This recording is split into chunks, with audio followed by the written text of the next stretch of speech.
Предстои възлагане на ремонт на всички детски и спортни съоръжения в парковете на община Асеновград. Това съобщи кметът доктор Емил Караиванов.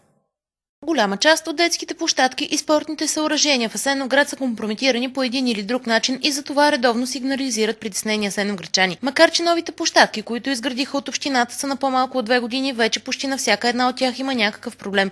Яслилките, настилката или с други катерушки там, а по-старите съоръжения са направо опасни според по-голямата част от родителите.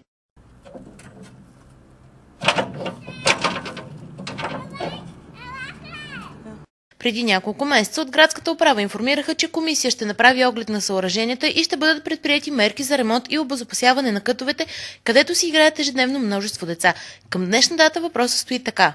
Както и сме възложили подготвянето на количествено-стойностни сметки и сме пред възлагане на ремонт на всички детски съоръжения и спортни съоръжения в парковете на община Асеновград. И след като бъдат готови количествено-стойностните сметки, ще възложим на фирма изпълнител.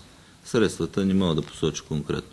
Имаме подробен доклад, имаме комисия, която оцени състоянието на спортните съоръжения, детските площадки на територията на училища, детски градини, социални институции, социални услуги, паркове и градини в община Асеновград. Като първи етап, тъй като бяха констатирани всички възможни предстоящи действия, които трябва да се направят по отношение на тези съоръжения, включително и по отношение на съоръженията в училищата, в дворовете на училищата и в детските градини, както и физкултурните салони. Резултата на тая проверка е много подробен като доклад. Ние на първия етап ще бъде възстановяването на тези съоръжения, които се използват масово от гражданите в парковете и градини, общо достъпните съоръжения. Какво ще бъде свършено по детските площадки и спортните съоръжения, предстои всички ние да видим съвсем скоро.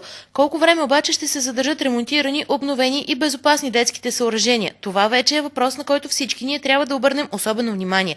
За да не се получи отново омагьосания кръг. Един руши, друг оправя, трети се оплаква, а потърпевши отново да са нашите деца, на които отново да бъде отнета възможността да си играят и да се забавляват на хубави и безопасни места.